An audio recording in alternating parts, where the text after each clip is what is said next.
Sa iba pang balita, magkakaroon ng coordinated naval patrol sa pagitan ng Pilipinas, Indonesia at Malaysia kaugnay ng dumaraming bilang ng hostages ng rebelding grupong Abu Sayyaf.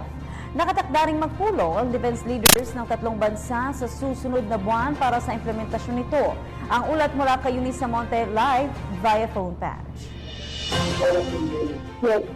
Nakatakda ang Coordinated Joint Maritime Patrol o ang pagsiguridad sa mga barkong dumadaan sa pagitan ng Pilipinas, Indonesia at Malaysia. Kaugnay pa rin ang dumaraming bilang ng mga hostages ng rebelding grupo ng Abu Sayyaf.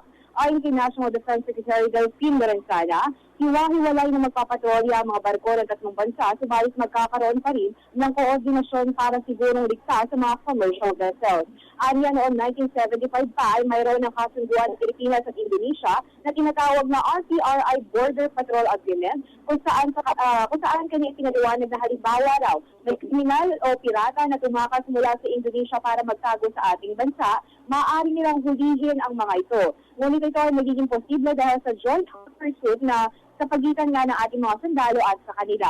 Sa katunayan, sa susunod na linggo ay tutungo na sa Malaysia si National Defense Secretary upang makipag-usap sa kanyang counterpart mula sa Malaysia at Indonesia upang pag-usapan na ang lumalalang issue ng kidnapping ng teroristang grupo ng Abu Sayyaf. Matatalaang mayroong bagong bihag na 7 Indonesians sa Abu Sayyaf ito nakaraang buwan at maliban dito ay mayroon pa silang bihag ng 2 foreign nationals at 5 Pilipino at sinasabi isa nga ito sa magiging solusyon sa lumalalang problema sa kidnapping. Ito po si Eunice Samonte para sa PTV News.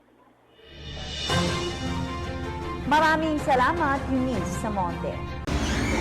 Ako po si Kathy San Gabriel. Subscribe na sa PTV YouTube channel.